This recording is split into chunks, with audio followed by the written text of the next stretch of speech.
Hello everyone, আসসালামু আলাইকুম। কেমন আছেন সবাই? তো আশা করি ভালো আছেন। তো আমিও ভালো। তো আমি আজকে বানাইতেছি ডালের বড়া। তো ডালের বড়াটা কীভাবে বানাই এনে দেখুন।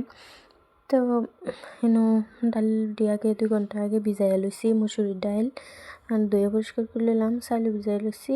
তেন লইছি রসুন, পেঁয়াজ, আদা, কাঁচামরিচ, ধনিয়া পাতা। তো এটি সুন্দর করে আগে বাইটটা লইলাম। বাইটটা সব মিক্স করে লইতাছি। তেনে সবটি দিয়া লইলাম। তখন মরিচের গুঁড়া, হলদি গুঁড়া আর জিরা গুঁড়া, নিমক অল্প দিয়া লইলাম। দিয়া মিক্স করে লব সব। তো মিক্স করে সুন্দর করে মিক্স করছি।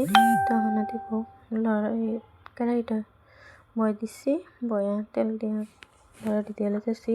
তো এরকম বড়া বানাই কারা ডাইলে বড়া ভালো পাই, তো একটু কমেন্টে জানাবেন।